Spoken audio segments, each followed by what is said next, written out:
How's the royal family?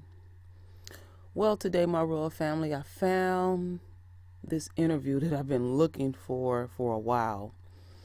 And I don't know if it happened this year, earlier this year, but this is an interview with Sheriff Coon Clarke, David Coon Clarke, and Roland Martin.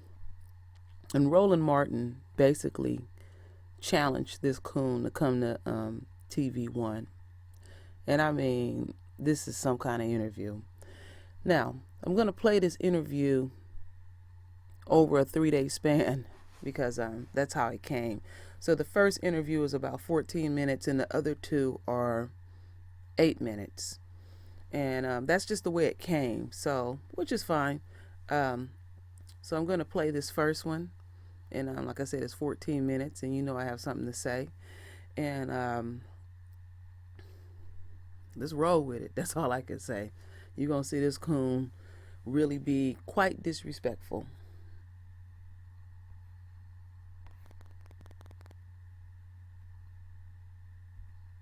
Has been Milwaukee County Sheriff David Clarke. He's often been on Fox News, CNN, and other networks criticizing their tactics and even blasting them and saying that they don't deserve any protection whatsoever when it comes to when they're out there protesting. Right now on News One Now, Sheriff Clarke joins us. So, Sheriff, we certainly appreciate you joining us on TV1's News One Now. I want to do a couple of things here. First off, one of the big stories that we are seeing right now is coming out of Chicago, where Laquan McDonald, October 20th, 2014, shot 16 times by police officers then. For the last year, protesters have been saying, look, release the evidence. What's going on? No action taken. Then they sued to get the tape released. Chicago fought it. Then last week, a judge said, release the tape November 25th. Now, the Chicago Sun-Times is reporting that officers are going to be charged today, a day before the tape is going to be released. This is a perfect example where officials in Chicago were not going to move on this were it not for Black Lives Matter protesters. And so why are you so against Black Lives Matter protesters demanding accountability from police across America? Well, first of all, good morning to you and good morning to your listeners. This is the first time that I'm appearing on your program. I think it would be appropriate to start with an introduction of myself before we start getting into that sort of thing. I'm a 4-time elected sheriff of Milwaukee County, Wisconsin. It's a county of about 1 million people, diverse community here. As a matter of fact, my last election last November, I won because black vote turned out and conservative vote. It was those two demographics that got me across the finish line. And that was in opposition to the white liberal movement in Milwaukee County, who tried very hard to unseat me, and they failed. I'm a 38-year law enforcement veteran, if you will. I've been in policing for 38 years, 24 years with the City of Milwaukee Police Department. The last 13 of those years have been as the elected sheriff of Milwaukee County. I hold a master's degree in security studies from the United States Naval Academy postgraduate school, Monterey, California. I'm most proud of that accomplishment. I am also a graduate of the FBI National Academy, the FBI National Executive Institute. I've attended Harvard University Kennedy School of Government for a certificate program there. Sheriff. And I have also, in the course of my career, received many certificates for training and achievement. So I just want to give your listeners and you, because you don't know who I am either. Well, actually, I've already done all the research, and so I have the bio. I would more than be happy to tell our viewers to go online and certainly look at your background. And so I just know that we don't have the whole hour. We don't have much time, and so I just want to get right to the conversation. Come back on the program again, but I think before we get into that, people need to know some back from me, not your sources, because I don't know what sources you looked at. Well, actually, your bio is online, even on your own sheriff's website, but I got it. But go right. You said, sir, was my hatred of Black Lives Matter. When have I ever used that word in relationship to the Black Lives Matter movement. You call me a conservative, and I just have a question as to why I can't be viewed as a sovereign human being with my own point of view. I don't represent conservatives. I represent David Clarke. I do represent the office of the sheriff as the elected person in this position, but I just want to know why everything that I say, think, do, opine on is inextricably always is always brought back to my race. No. First of all, is that back to your race? So I'll do this here. You were on Fox News where you criticized and you trashed Black Lives Matter protesters, and you used the kind of language that is perfectly clear that you do not like Black Lives Matter protesters. Is that yes or no? Well, it's not a yes or no answer. Give me some context. What were some of the phrases or words that I used? Because I've been on a lot of TV, and people like to point out Fox News. I get invited on Fox News. I don't invite myself.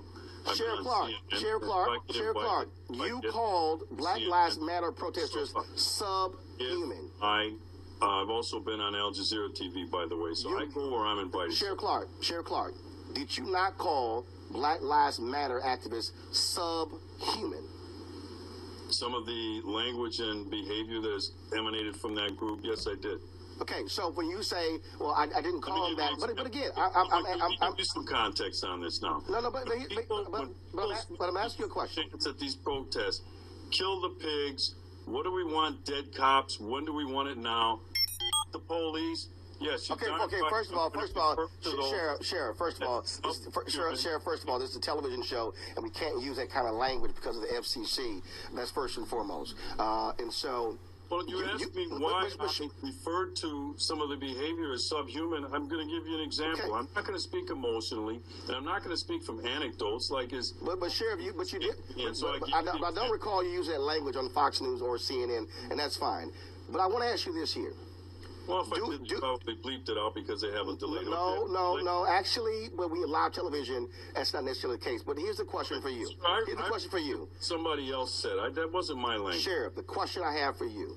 Do you believe that Black Lives Matter protesters have been effective in demanding accountability by police departments nationwide? We've seen 40 new laws passed in 24 states in the past year.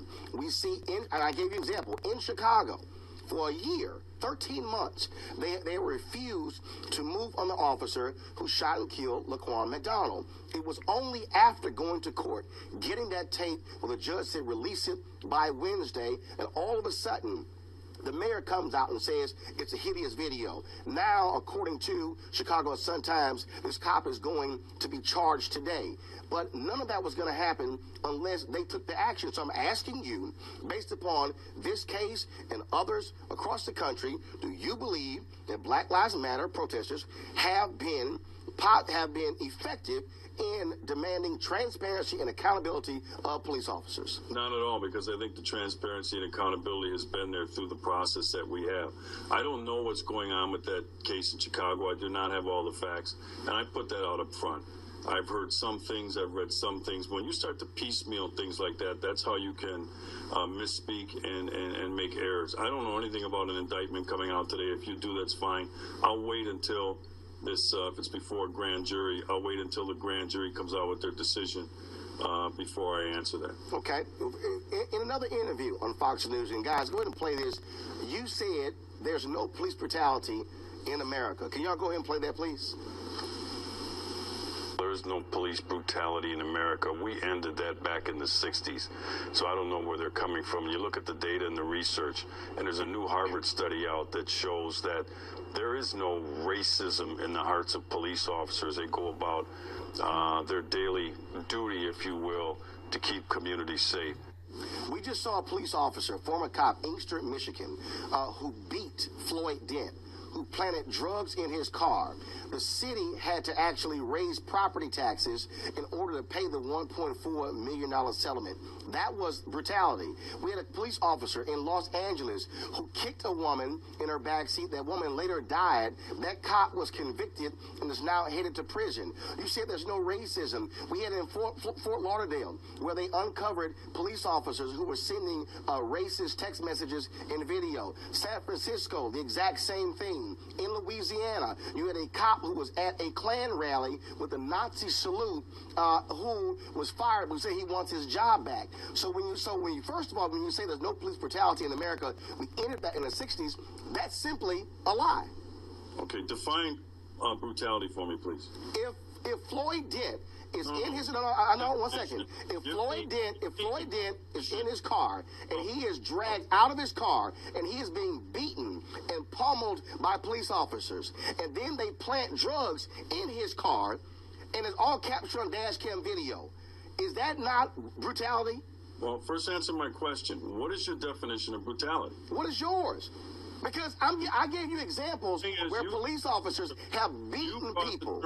Define it so that we can have a robust conversation. How about this here? When John Burge beat the confessions out of black men in Chicago in the 80s and the 90s and sent them to prison for crimes they didn't commit, when he attached electrical cords to their genitals, that, sir, is police brutality. Did not happen in the 60s. You said ended in the 60s. Correct me if I'm wrong. Under Mayor Rizzo in Philadelphia, they had massive police brutality. The Department of Justice had to come in and deal with that. In the 70s, New Orleans, the mayor, Mitch Landrieu, called in DOJ. Why? Because of police brutality. Right now, DOJ is over the Cleveland Police Department because of their actions as well. So when you say we ended police brutality in the 60s, that is simply a lie. No, it's not. It's a profession. I stand by that statement, but you still haven't given me your definition. So all the examples of police brutality I've cited, you say those things didn't happen? I don't know anything about those situations. You're throwing out some things that I know nothing about. Wait a minute. So you are unaware of the massive police brutality by the Philadelphia Police Department in the 70s. You are in Milwaukee County. You are unaware of the massive police brutality by Commander John Burge in Chicago? Yes, I am. Wow. I'm aware of it. Wow. Okay. All right. So you contend there's no police brutality. 70s? I was in my teens. No. 70s, 80s, 90s, 2000. You said no racism among cops. If cops in Fort Lauderdale and San Francisco were sending racist text messages and racist videos, is that not racist? I'm not going to deny any of that. I'm not going to deny any of that. I'm not going to defend the actions of people who step outside. I didn't ask you to. But you said, sir, out of your own mouth, that there's not racism in the hearts of police officers in America. That's what you said. That's what I said. Right. Let's talk. But I gave you examples where there is. Are you going to let me get in a word in Go right ahead. You're just going to continue to talk over me. Go right ahead. If you do, then nobody's going to benefit from this conversation. No. Go right ahead. Go right ahead. People to at least get the benefit of some. Sheriff, go right ahead. Go right ahead. Okay. What I want to do is speak from some data and research that I've seen. Okay. And this is a recent Harvard study. Now, you and I would have to... Exactly. What's the Harvard study? There you go again. I'm asking you, what's the Harvard study? What is it? There you go again. This is from the New York Times newspaper from October of 2015. And it is a Harvard study. Let's see if I can find the author of the study here. Here's his last name.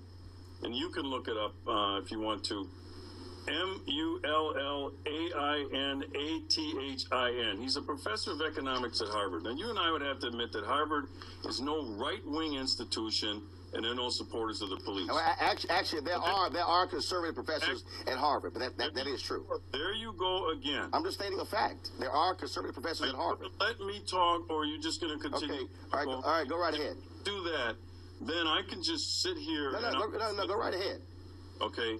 But here's what he found in his study. And what's interesting about this study is he thought he would find that racial bias exists as an institution in policing. But in fact, and this is a line out of the story, What the data does suggest is that eliminating the biases of all police officers would do little to materially reduce the total number of African American killings. That's just one such study. There's also another study. So you do admit there's racial bias? From the University of Toledo. I'm just telling you what the data says. No, I'm asking, but you admit there is racial bias.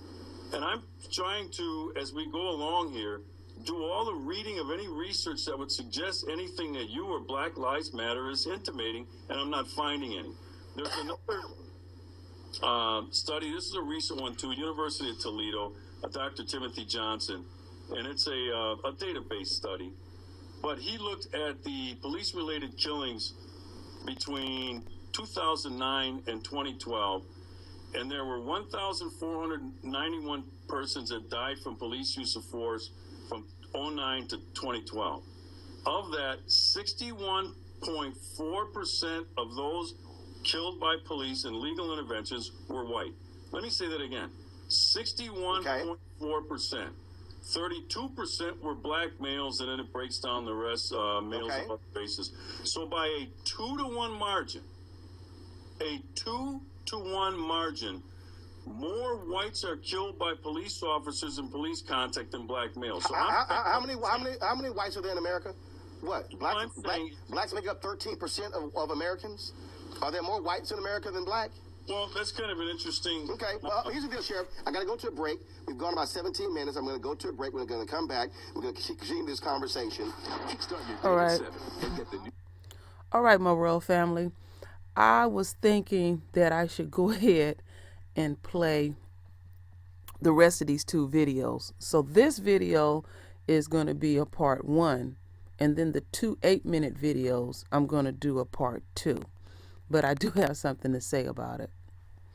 This man is fully deranged, and he's disingenuous, and he always, because I've been watching him for a number of years, he always want to get the data, and he tries to throw people off track with the data, and just check out his whole demeanor.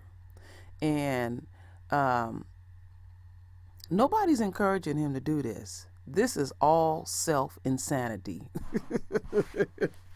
I mean, it is. This dude is insane. And I said, you know what? This is rolling so good that I won't torture the royal family, because I was going to do a part 1, 2, and 3. So, I was sitting here thinking, and I said, okay, I'll upload all these videos, because it gets better. It really gets better with his insanity, basically. So I'm gonna stop here, upload this video real quick, do the other 2, and so y'all can let me